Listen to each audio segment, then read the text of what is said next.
Hi guys, and welcome to today's video. So today's video is going to be a this or that video, and we are going to be going over Marc Jacobs Perfect Eau de Parfum with the new Marc Jacobs Perfect Eau de Toilette.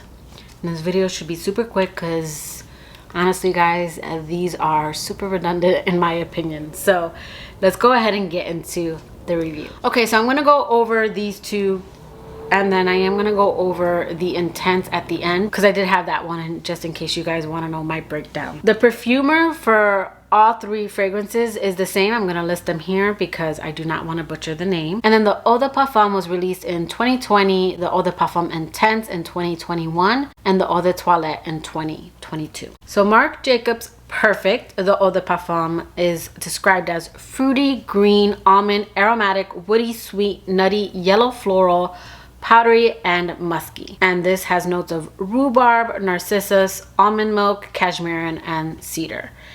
And if you're like me, when I first learned about this fragrance, I did have to look up what the narcissus flower smells like. This has a heady, opulent, floral animalic scent with green nuances and a hint of hay and tobacco, which for me, I don't get that. I do get the green nuances. I'm gonna spray this one on this side and then the Eau de Toilette on my right side. But the differences in these fragrances are very minor, and to me it's more so when you're smelling them nose to skin. I also think that if one or the other note bothers you, you might be able to pick that up a little bit more. So this opens up with a very sour, tart rhubarb note. This has been described as like both of these have been described like a green Jolly Rancher. I get that in the opening to this one. It's very shampoo-y and very fruity. All of these are considered amber florals, but this to me is the fruitiest, and it's more so in the opening, but it's more of like a tart fruit. And then as this dries down, I start to get the almond milk, and this starts to get a little bit more lactonic, nutty. And I pretty much get like the green nuances in this one throughout the whole life of the scent of this one. And because of that lactonic feeling, for me, this leans more conditioner-like than it does shampoo-like. I know that sounds super weird, but if you've ever smelled shampoo and conditioner, shampoo tends to be a little bit more fruity, and then conditioner tends to smell the same, but it's got a creamy feeling to it. That's what this dries down to. It opens up like a shampoo-y, fruity scent, and then it dries down to kind of a conditioner kind of feeling. So I know that sounds weird, but just so you can get the feeling that I get. And of course, this is all subjective. I don't really get a woodiness. That's pretty much what I get in this scent. And then the Eau de Toilette, this is very similar. It is lighter, and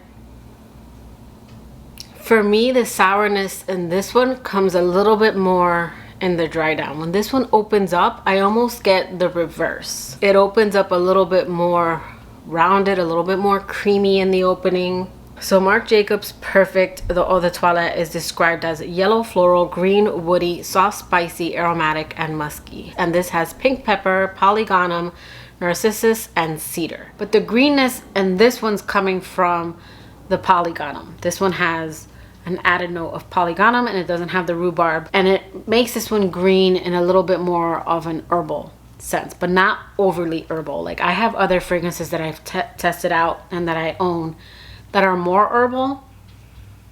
This one is not strong. I almost have to be looking for it and putting nose to skin, but the herbal greenness is making this one smell slightly more earthy. And I do get a sourness. I'm not sure where it's coming from. It's not like overly sour or tart like rhubarb, but there is something sour in this one. So very similar in the air. I get the differences more when I'm putting nose to skin. This one has a tart rhubarb opening, and this one has kind of a sour green herbal dry down. But the actual DNA, the base of them, the kind of narcissus, almond, even though they don't mention almond in this one, but I still get something nutty and also something lactonic in this one, even though they don't list it. But I'm guessing the narcissus that's coming off in both of these and the cedar is what's making these smell similar. I also don't think they're giving all the notes. This one's said to have pink pepper, but I don't really get a peppery, like a peppery note in this one. There's not anything tickling my nose. But if you're someone that's bothered by overly tart rhubarb fragrances, I can see why this one would bother you and this one wouldn't. But if you're someone who maybe doesn't care for kind of those herbal notes, it's not heavy in this one, but I do get an herbal greenness in this one, then I would say you might pick it up more so than I do. For me, when I'm wearing one or the other, they give me the same feeling. Longevity and performance. I would say that I get a decent 5 to 6 hours of longevity in both of these, maybe even longer. There have been times that I've gone to bed wearing these fragrances and I still smell them lingering on my skin the next day, but I would say I get a good 4 or 5 hours where I can smell them on me. And then longer if I get my clothes and my hair. My mom's noticed this one on me, but it's more so when we're walking, so when she's in close proximity to me. It isn't something that I've gotten a lot of compliments on, like I have with other fragrances, but it is inoffensive to me. So I would say these are nice, likable scents, but maybe not anything that would catch anyone's attention. So again, that is Marc Jacobs Perfect, the Eau de Parfum, and the Eau de Toilette. Now, I did own the Intense. If you guys saw my love-hate perfumes, you guys know that I have a love-hate relationship with this one. And I've been on the fence with it. And I was going to keep it because I really enjoy the dry down. This is the original, but a more fall version. It's more almond. It's creamy, but a little bit more like thicker. I don't want to say whipped cream, but just a thicker kind of consistency. And warm. This is more of your fall cozy kind of scent. That one is described as almond, fruity, nutty, sweet, yellow floral, white floral, woody, green, and floral. I did get a little greenness in the dry down and I did get a nuttiness, but that one had a very pungent almond opening.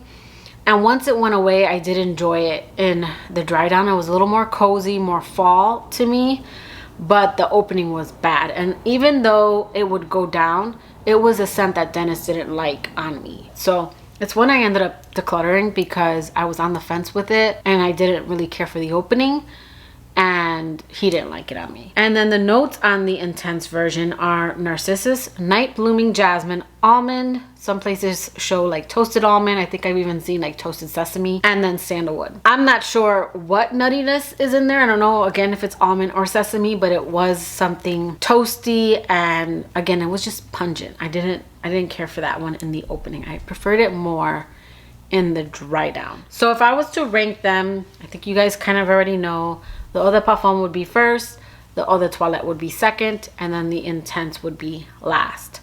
Now, I know some people who absolutely despise the Eau de Parfum and prefer the Intense, so it's definitely something that's a preference. But I would say these two are very, very similar. This to me is kind of a true Eau de Toilette, and it's a little different, but very slight. So it could be redundant in your collection. So yeah guys, that is my quick review on the Marc Jacobs Perfect perfume. Let me know in the comments below which is your favorite Perfect fragrance. But that will do it for today's video. I hope you liked it. If you did, please give it a thumbs up and I will catch you guys in my next video. Bye guys.